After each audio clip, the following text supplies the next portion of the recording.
आज भारत के हर गरीब के पास मोदी ने गारंटी। तमिलनाडु में मोदी इन गारंटी का अर्थ है 3.5 करोड़ लोगों को मुफ्त अनाज। मोदी इन गारंटी का मतलब है तमिलनाडु की 40 लाख से अधिक महिलाओं को धुएं से आजादी, उनके लिए एलपीजी सिलेंडर। मोदी इन गारंटी का मतलब है तमिलनाडु के 6 लाख से अधिक ग्रामीण परिवारों के लिए पीएम आवास। और आज पूरा देश जानता है कि ये मोदी इन गारंटी अब अगले कई सालों तक और चलने वाली है। நண்பர்களே, மோடி வேலை செய்யும் பொழுது அவர் அத்தனை நபர்களுக்காக மட்டும் வேலை செய்து கொண்டிருக்கிறார். அதிலும் குறிப்பாக ஏழைகளை முதன்மைப்படுத்தியவர்களை பெருமைப்படுத்தியவர்கள் முதலிடத்தில் வருவதற்காக ஏழைகளுக்காக கடுமையாக உழைத்துக் கொண்டிருக்கிறார். அதனால்தான் இன்றைக்கு நாட்டில் ஏழைகளை குறைந்து இன்றைக்கு அவர்களுக்கு அத்தனை வசதிகளும் கிடைத்துக் கொண்டிருக்கிறது. தமிழ்நாட்டில் மோடி கேரண்டி, மோடியுடைய உத்தரவாதம் என்று சொன்னால் 3.5 கோடி மக்களுக்கு இலவசமாக நாம் அரிசி கொடுத்து கொண்டிருக்கிறோம். அதுதான் மோடியுடைய கேரண்டி, தமிழ்நாட்டு உத்தரவாதம். அதே போல மோடி உத்தரவாதம் என்று சொன்னால் தமிழ்நாட்டில் 40 லட்சம் பெண்களுக்கு இலவசமாக கேஸ் சிலிண்டர் கனெக்ஷன் நம்ம கொடுத்திருக்கோம். அதே போல மோடி கேரண்டி, மோடி உத்தரவாதம் சொன்னா 6 லட்சத்திற்கு அதிகமான கிராமப்புற வீடுகளில் நாம பிரதான் மந்திரி ஆவாஸ் சொல்லக்கூடிய பிரதம மந்திரி வீடு கட்டுகின்ற திட்டத்தின் மூலமாக அத்தனை பேருக்கு நாம் கொடுத்திருக்கின்றோம், வீடுகள் கட்டி கொடுத்திருக்கிறோம். ஆகவே மோடி உத்தரவாதம் என்பது ஏதோ ஒரு சில நபர்களுக்கு மட்டுமல்ல, மோடி உத்தரவாதம் என்பது இன்னும் பல ஆண்டு காலத்திற்கு தொடரும் என்பதை நான் இந்த கூட்டத்தின் வாயிலாக உங்களுக்கு அறிவித்துக் கொள்கிறேன். அதை இந்த நாடும் புரிந்திருக்கிறது. आज जब मैं तमिलनाडु आया हूं तो आदरणीय एमजीआर जी को भी याद कर रहा हूं। श्रीलंका की यात्रा के दौरान मुझे एमजीआर की जन्मभूमि कैंडी जाने का अवसर मिला था। मैंने वहां के लोगों से उनकी बात की थी। आज मैं उनकी कर्मभूमि तमिलनाडु आया हूं। एमजीआर ने परिवारवाद की परंपरा से हटकर सुशासन की महान परंपरा को स्थापित किया था।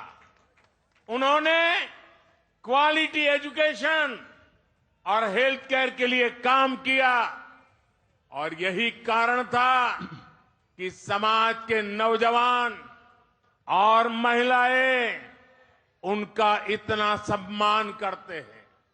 यही कारण है कि आज भी समाज के गरीब तबके के लोग उन्हें अपना सबसे बड़ा नेता कहते हैं। एमजीआर ने परिवार के आधार पर नहीं बल्कि प्रतिभाओं के आधार पर लोगों को आगे बढ़ाया। लेकिन दुर्भाग्य से आज तमिलनाडु में डीएमके के कारण जो राजनीति हो रही है वो एमजीआर साहब के लिए अपमान जैसा है। अगर एमजीआर के बाद कोई था तो वो अम्मा जयललिता जी थी, जिन्होंने तमिलनाडु के जनहित और जन कल्याण के लिए अपना पूरा जीवन दिया। अभी कुछ समय पहले उनकी जन्म जयंती थी। आज तमिलनाडु की इस भूमि से मैं उन्हें अपनी श्रद्धांजलि देता हूं। मेरा सौभाग्य है कि मैंने काफी समय तक जयललिता जी के साथ काम किया था। मैं जानता हूं कि वो किस तरह तमिलनाडु के लोगों के साथ दिल से जुड़ी हुई थी। उन्होंने जीवन भर एमजीआर के सिद्धांतों पर चलकर तमिलनाडु के लोगों के विकास और उनके हित के लिए काम किया। और यही कारण है कि आज भी तमिलनाडु के घर घर में लोग उन्हें याद करते हैं। நண்பர்களே, இன்றைக்கு தமிழ்நாட்டிற்கு நான் வந்த பொழுது மரியாதைக்குரிய எம்ஜிஆர் அவர்கள் எனது நினைவிற்கு வந்தார். நான் அவர் பிறந்த ஊரான இலங்கைக்கு சென்ற பொழுது அவர் பிறந்த ஊரான கண்டிக்கு நான் செல்லுகின்ற வாய்ப்பு எனக்கு கிடைத்தது. அங்கே மக்களிடத்திலே நான் பேசினேன். இன்றைக்கு அவர் எங்கு பணியாற்றினாரோ அவருடைய இந்த மண்ணிற்கு நான் வந்திருக்கின்றேன். அது மட்டுமல்ல, இந்த குடும்ப பாரம்பரியத்திலிருந்து மிக பெரியதொரு நல்லாட்சி நடத்தியதன் மூலமாக மரியாதைக்குரிய எம்ஜிஆர் அவர்கள் தரமான கல்வியும் நல்ல சுகாதாரத்தையும் தமிழக மக்களுக்கு கொடுத்திருக்கின்றார்.